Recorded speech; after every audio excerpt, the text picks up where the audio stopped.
추석 명절 기간 함께하는 큐티에이드 함께 시작하겠습니다. 함께 기도하겠습니다. 하나님 감사합니다. 우리에게 주신 하루 하나님의 말씀을 읽으며 나아갑니다. 하나님께서 주시는 믿음의 귀한 일들을 바라보게 하시고 추석 명절 기간에도 하나님의 그 말씀 가운데 은혜를 나누게 하는 귀한 시간이 되게 하여 주옵소서. 예수님의 이름으로 기도합니다. 아멘. 네, 오늘 함께 읽을 하나님의 말씀은 신약성경 고린도 후서 4장 1절부터 18절까지의 말씀입니다. 말씀의 제목은 낙심하지 않는 이유입니다. 잠시 멈추고 이 말씀을 함께 읽어가겠습니다. 우리는 오늘 이 고린도 후서 말씀 속에서 크게 세 가지 내용들을 보게 됩니다. 먼저 1절부터 6절까지 바울의 사역과 또 그 바울의 사역을 방해하는 세력들이 있음을 보게 됩니다.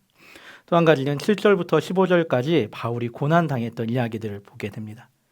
또 16절부터 18절까지는 고난을 견디게 하는 소망이 있음을 봅니다. 우리는 오늘 이 본문 가운데서 하나님은 어떤 분이신지 이렇게 말할 수 있습니다. 영광의 하나님. 바울이 고난 속에서도 힘든 가운데서도 하나님께서는 그 영광을 나타내시고 그 영광 속에서 모든 것을 보여주셨다는 것입니다. 하나님의 그 영광이 이 땅 가운데 온 땅 가운데 나타났음을 바울은 고백하고 있습니다. 그렇다면 나에게 주시는 교훈은 무엇일까요? 하나님의 영광은 내가 보는 것과 다르다는 것입니다. 우리들은 하나님의 영광이라고 하면 이렇게 오해하곤 합니다. 그저 광채 속에 있는 하나님, 내가 눈을 볼 수 없는 하나님이라고 이야기하기도 합니다. 그리고 그 영광이 나와는 아무런 관계가 없는 것처럼 생각하기도 합니다. 하지만 분명한 것은 하나님의 그 영광은 내가 생각하는 것과 다르다는 것입니다. 영광의 하나님께서 그 영광의 빛을 우리들에게 발하셔서 우리들로 하여금 행하게 하십니다.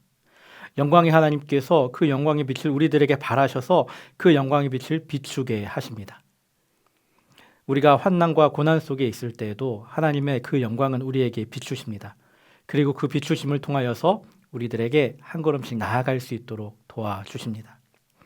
또한 그 환난 가운데서도 그 어려움 속에서도 우리가 살아갈 수 있고 우리의 모습 가운데 하나님의 그 놀라운 사랑을 고백할 수 있음은 하나님의 그 영광 때문임을 기억해야 합니다. 하나님의 영광은 우리가 생각하는 것과는 다릅니다. 하나님의 그 영광은 우리들이 살아갈 수 있게 하는 이유이기도 하고 하나님의 그 영광스러움은 하나님의 그 영광은 우리의 삶의 목적이기도 합니다. 우리들은 어려움 속에서 자꾸 잃어버립니다. 하나님의 영광보다는 지금 나의 삶을 바라봅니다. 하지만 중요한 것은 하나님의 영광을 바라보는 믿음의 삶이 되어야 한다는 것입니다. 우리들의 삶 속에서 하나님의 영광을 바라볼 수 있는 믿음의 하루가 되기를 예수님의 이름으로 축복합니다. 함께 기도하겠습니다.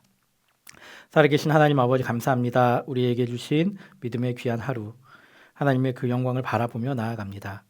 바울이 고난 속에서도 힘든 가운데서도 고백하며 나아갈 수 있었던 그 이유 하나님의 영광 때문임을 기억합니다. 우리들의 삶 속에서도 하나님의 영광을 나타내며 하나님의 영광 속에 우리가 고백할 수 있는 하루가 되게 하여 주시옵소서. 예수님의 이름으로 기도합니다. 아멘.